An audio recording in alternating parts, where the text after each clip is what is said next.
নমস্কার বন্ধুরা, অতসী সহজ রান্নাঘরে আরও একটা নতুন রেসিপিতে সবাইকে স্বাগত। আজকের আমি তোমাদের সাথে আবারও একটা বিস্কুটের রেসিপি শেয়ার করছি। আর এই বিস্কুটটা খেতে ভীষণই ভালো হয়, চার সাথে বা এমনি যে কোনো টাইমে এই বিস্কুটটা খাওয়া যায়। আজকের আমি চিড়ে দিয়ে তোমাদের সাথে বিস্কুটের একটা রেসিপি শেয়ার করছি, দেখে নেওয়া যাক আজকের আমার এই সহজ রেসিপিটি।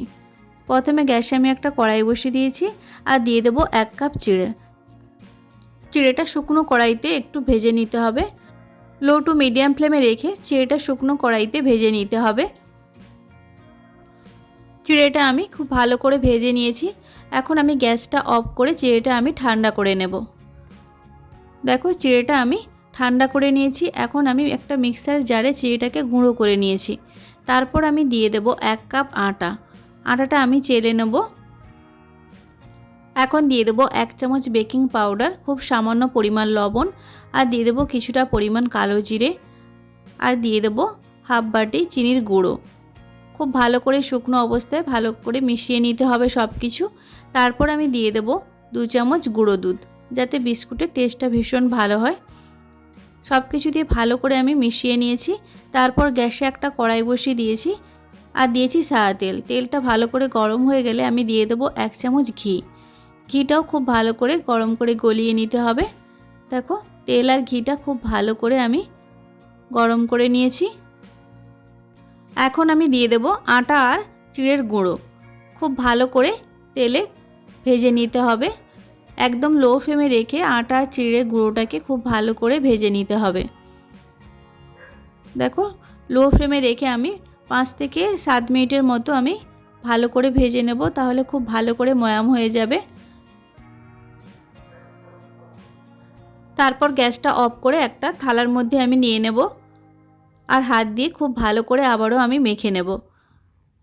একটু মিশ্রণটা ঠান্ডা করে নিতে হবে। তারপর আমি ফ্রিজের ঠান্ডা জল দিয়ে একটা ডো বানিয়ে নেব। খুব অল্প অল্প জল দিয়ে একটা ডো বানিয়ে নিতে হবে। তোমরা যদি জল না দিতে চাও এখানে ঠান্ডা দুধও দিতে পারো, তবে ঠান্ডা দিতে হবে, গরম দিলে হবে না। একেবারে ফ্রিজের ঠান্ডা জল দিয়ে আমি একটা ডো বানিয়ে নিয়েছি। দেখো ঠিক এইভাবে একটা ডো বানিয়ে নিতে হবে। ডোটা আমি রেডি করে নিয়েছি। এখন আমি রুটির মতো বেলে নেব। তারপর বিস্কুটের শেপ দিয়ে দেব। দেখো একটা বেলনির মধ্যে আমি নিয়ে নিয়েছি। এখন আমি রুটির মতো বেলে নিতে হবে। খুব বেশি পাতলা করব না, একটু মোটা রেখে বিস্কুটগুলো বেলতে হবে। দেখো আমি রুটির মতো বেলে নিয়েছি। এখন একটা কৌটোর ঢাকনা নিয়েছি আর আমি এইভাবে গোল গোল শেপ দিয়ে বিস্কুটগুলো রেডি করে নেব। তোমরা তোমাদের পছন্দ মতো শেপ দিয়ে বিস্কুটগুলো রেডি করে নিতে পারো। একটা কৌটোর ঢাকনা দিয়ে এইভাবে চাপ দিলেই সুন্দর বিস্কুটের শেপ হয়ে যাবে। দেখো কত সুন্দর বিস্কুটটা রেডি হয়ে গেছে।